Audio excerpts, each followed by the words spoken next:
Hello friends, मैं doctor Shipal Singh Piyush homeopathic clinic में आपका स्वागत करता हूं। दोस्तों, आज हम बात करेंगे मलेरिया की। मलेरिया होने के लक्षण, मलेरिया होने के कारण और मलेरिया की आपको बताएंगे होम्योपैथी की बेस्ट मेडिसिन। तो दोस्तों आइए शुरू करते हैं। मलेरिया मैला जमा एरिया, यानी कि ऐसी गंदी बस्ती, ऐसी गंदी एरिया जहाँ पर होती है वहाँ पर मलेरिया होने के चांसेस ज़्यादा रहते हैं। दोस्तों, मलेरिया भारतवर्ष में क्या है, पूरे संसार में काफ़ी मात्रा में फैलता है, लेकिन जो हमारा पहाड़ी क्षेत्र है, तराई क्षेत्र है, जैसे उत्तर प्रदेश है, महाराष्ट्र है, छत्तीसगढ़ है, उत्तराखंड है, यहाँ पर बहुत ज़्यादा मात्रा में फैलता है। वैसे तो मलेरिया पूरे भारतवर्ष में फैलता है। अब बात करते हैं मलेरिया क्यों होता है। मलेरिया मादा एनोफिलीज मच्छर काटने होता है, और क्योंकि उसका जो वायरस होता है वो मच्छर के आंतों में पाया जाता है, और जब वह स्वस्थ व्यक्ति को मच्छर काटता है तो वो उसका लार्वा स्वस्थ व्यक्ति के ब्लड में पहुंच जाता है, और वहां पर पहुंचने के बाद यह लीवर सेल पर अटैक करता है और अपनी संख्या दिन प्रतिदिन बढ़ाता रहता है। जब इसकी संख्या हमारी लीवर के सेल्स को ज़्यादा नष्ट कर देती है और हमारे ब्लड की जो हीमोग्लोबिन की सेल्स हैं उन्हें खाना शुरू कर देती है, तब रोगी के अंदर खून की कमी आती है, और ज़्यादा मात्रा में जब बढ़ जाती हैं तो उसको बुखार आने लगता है। दोस्तों, यह ज़्यादा बढ़ने के कारण इसकी जो वायरस है वो हमारे फेफड़े में, लीवर में और हमारी स्प्लीन और हमारे आंतों में चिपक कर वहाँ पर हमारे ब्लड में अवरोध पैदा करता है, और इस कारण हमारे लीवर में, फेफड़ों में और तिल्ली में सूजन आ जाती है, और यह दिमाग में ही पहुँच जाता है और वहाँ भी सूजन पैदा करता है। दोस्तों, मलेरिया का जो वायरस होता है वो 4 प्रकार का होता है। Number 1 plasmodium vivax, number 2 plasmodium falciparum, number 3 plasmodium malariae, और नंबर 4 प्लाज्मोडियम ओवलाई। तो इस प्रकार 2 तरह के जो वायरस होते हैं ज़्यादा मात्रा में पाए जाते हैं, जैसे प्लाज्मोडियम वाइवेक्स और प्लाज्मोडियम फैल्सिपेरम। दोस्तों, इसमें ज़्यादा जो खतरनाक होता है प्लाज्मोडियम फैल्सिपेरम होता है, क्योंकि यह दिमागी बुखार के नाम से जाना जाता है। जब भी किसी स्वस्थ व्यक्ति को प्लाज्मोडियम फैल्सिपेरम होता है उसके दिमाग में सूजन आती है, और इसके जो कीटाणु हैं, जो वायरस हैं, वो हमारी जो दिमाग की नसें हैं वहाँ पर ब्लड में पहुंचकर अवरोध पैदा करते हैं, और रोगी को बहुत तेज़ सिर में दर्द होता है। ऐसा लगता है कि जैसे उसका सिर फटने वाला है, और इतनी तेज़ दर्द होता है कभी कभी रोगी बेहोश अवस्था में जाता है और कोमा में चले जाता है। कभी कभी यह स्थिति इतनी भयानक होती है कि रोगी की मृत्यु तक हो जाती है। तो दोस्तों, प्लाज्मोडियम फैल्सिपेरम जो वायरस है वो बहुत ज़्यादा खतरनाक होता है। तो मलेरिया जहाँ जहाँ भी हमारी बॉडी में पहुँचता है और अवरोध पैदा करता है, वहाँ हमारे बॉडी को नुकसान पहुँचाता है। दोस्तों, कभी कभी मलेरिया इतना बढ़ जाता है कि जो हमारी किडनी में पहुंचकर जो हमारी किडनी की नसें हैं वहाँ पर चिपक जाता है, और रोगी को पेशाब आना बंद हो जाता है, और कभी कभी लाल रंग का या ब्लैक कलर का यूरिन आता है। दोस्तों, अब हम बात करते हैं मलेरिया होने के लक्षण। मलेरिया जब किसी को होता है तो रोगी व्यक्ति को शुरू में ठंड शुरू होती है। उसको जो ठंडी हवाएं लगती हैं वह बहुत ठंडी हवा लगती है। देखते देखते थोड़ी देर में उसको जाड़ा चढ़ने लगता है, और इतना तेज़ जाड़ा चढ़ता है कि उसकी नब्ज हम छूकर देखते हैं, उसका हाथ छूकर देखते हैं तो शरीर उसकी स्किन ठंडी होती है, क्योंकि ये वायरस उस समय अपनी तेज़ी मात्रा में होता है, और तो रोगी का चेहरा पीला और स्किन भी पीली दिखाई देती है।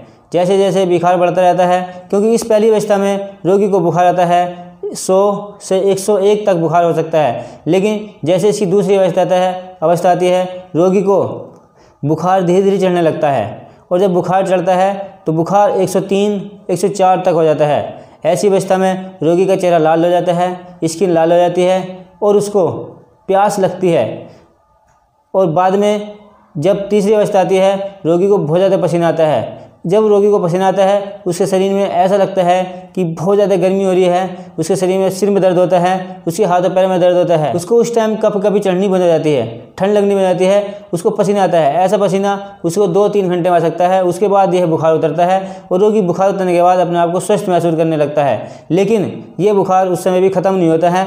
कुछ देर के बाद, कुछ 1 दिन के बाद या 3 दिन के बाद, और यानी कि इसका जो शुरुआत होती है 12 घंटे, 48 घंटे और 72 घंटे के अंतराल से आता है। इसलिए इस बुखार को इंटरमिटेंट बुखार भी कहते हैं। कि दोस्तों यह बुखार कभी कभी रोगी को 7 दिन के बाद भी आता है और कभी कभी यह बुखार 15 दिन के बाद भी आ सकता है। मलेरिया अपने आप में बहुत ज़्यादा खतरनाक बीमारी है। इसमें रोगी बहुत ज़्यादा कमज़ोर हो जाता है। मलेरिया फैल्सिपेरम जो वायरस है उसके कारण बुखार जब दिमाग में पहुंच जाता है तो रोगी को कभी कभी दिमाग में सूजन आने के कारण सिर शाम तक हो जाता है। अब जब यह मलेरिया लंबे टाइम तक चलता है तो रोगी को टाइफाइड बुखार भी मलेरिया के कारण हो जाता है, क्योंकि उसकी इम्यूनिटी पावर वीक हो जाती है। इसका वायरस जब आंतों में पहुंचता है तो वहाँ पर यह खूनी पेचिश पैदा कर सकता है। तो दोस्तों ये थे मलेरिया के लक्षण। दोस्तों अब हम बात करेंगे होम्योपैथी की बेस्ट मेडिसिन मलेरिया के लिए। नंबर 1 मेडिसिन है चिनिनम सल्फ। दोस्तों 30% में इसकी 2-2 बूंद दवाई सुबह दोपहर शाम देनी चाहिए। जब रोगी को ताप, शीत और पसीना ये तीनों अवस्थाएं हैं, रोगी को पहले जाड़ा चढ़ता है, फिर उसको बुखार चढ़ता है, उसके बाद पसीना आता है, ऐसी अवस्था में चिनिनम सल्फ की 2-2 बूंद दवाई सुबह दोपहर शाम देनी चाहिए। दोस्तों चिनिनम सल्फ एक कुनीन दवाई का नाम है जो होम्योपैथिक में बरसों से इस्तेमाल होती है। नेक्स्ट मेडिसिन है चाइना। चाइना में रोगी को पहले जाड़ा चढ़ता है और जब जाड़ा चढ़ता है तो उससे पहले प्यास लगती है, उसके बाद उसको बुखार चढ़ता है और बुखार में चढ़ने के कारण उसे थोड़ा थोड़ा प्यास लगती है और उसके बाद में उसको पसीना आता है। दोस्तों जब पसीना आता है तो उसको काफ़ी तेज़ प्यास लगती है और वह कमज़ोर हो जाता है, उसको थकान महसूस होती है।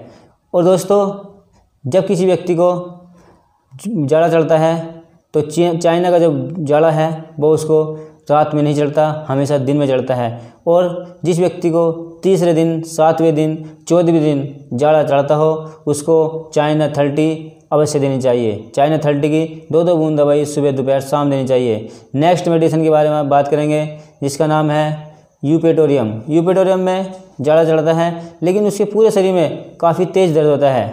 दोस्तों नेक्स्ट मेडिसिन है इपिकॉक। इपिकॉक क्रोनिक मलेरिया की बहुत अच्छी दवाई है। जब जाड़ा चढ़ने से पहले या बुखार चढ़ने से पहले रोगी को जी मिचलाए, उल्टी आए, ऐसी अवस्था में इपिकॉक 30 की 2-2 बूंद दवाई सुबह दोपहर शाम देनी चाहिए। अब हम बात करेंगे नेटम्यूर 30 की। ऐसा मलेरिया जो बहुत पुराना हो गया है और मलेरिया की दवाई खा कर रोगी बहुत ज़्यादा कमज़ोर हो गया हो और मलेरिया की दवाई से उस बुखार को, जाड़े को दबा दिया गया हो, तो नेटम्यूर देने से वह रोग उखड़ आता है और समूल नष्ट हो जाता है और दोबारा वापस नहीं आता है। नेटम्यूर मलेरिया की स्पेसिफिक दवाई है। ऐसे मलेरिया जो लंबे समय से, कई वर्षों से मलेरिया चला रहा है उसमें नेटम्यूर जरूर देना चाहिए। नेटम्यूर देने से रोगी हमेशा के लिए ठीक हो जाता है। अब बात करते हैं एलेस्टोनिया मलेरिया टिंचर की। दोस्तों जब किसी व्यक्ति को जाड़ा चढ़ता है, सिर में दर्द होता है, बुखार आता है, बेचैन रहता है, पसीना आता है, ताप की अवस्था बनी रहती है, जाड़ा और बुखार क्रम से वापस आते रहते हैं, जाते रहते हैं और 103, 104, कभी कभी 105 तक बुखार चढ़ जाता है, ऐसी परिस्थिति में एलेस्टोनिया मलेरिया टिंचर 20-20 बूंद दवाई सुबह दोपहर शाम देनी चाहिए। नेक्स्ट मेडिसिन की बात करेंगे हम कैसेलपीनिया क्यू। दोस्तों यह मलेरिया की स्पेसिफिक दवाई है। जब रोगी जाड़ा चढ़ने के कारण बहुत ज़्यादा कमज़ोर हो गया हो, हीमोग्लोबिन की उसके अंदर कमी आ गई हो, सिर में दर्द होता हो, बुखार चढ़ता हो, उसकी शरीर की क्षमता काम करने के लायक नहीं रहती है, वह बहुत ज़्यादा कमज़ोर रहता है, उसका पेट खराब रहता है, उसको दस्त आते हैं और कभी कभी उसका पेशाब में ब्लड भी आने लगता है। ऐसी परिस्थिति में कैसेलपीनिया मलेरिया टिंचर की 20-20 बूंद दवाई सुबह दोपहर शाम देनी चाहिए।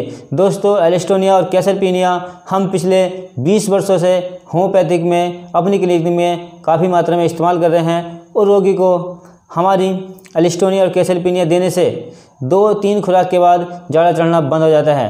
दोस्तों अब हमने बात की आपको होम्योपैथिक की बेस्ट मेडिसिन की। यदि आपको मलेरिया या किसी अन्य बीमारी के बारे में जानकारी चाहिए तो स्क्रीन पर दिए गए हमारे व्हाट्सएप नंबर से कॉन्टैक्ट कर सकते हैं। दोस्तों यदि आपको हमारी वीडियो अच्छी लगे तो वीडियो को लाइक करना और चैनल को सब्सक्राइब करना और बेल आइकन को प्रेस करना और दोस्तों वीडियो को से अधिक शेयर करना ना भूलें। मैं ईश्वर से प्रार्थना करता हूँ आप जहाँ भी रहें मस्त रहें, व्यस्त रहें, स्वस्थ रहें। जय श्री कृष्ण।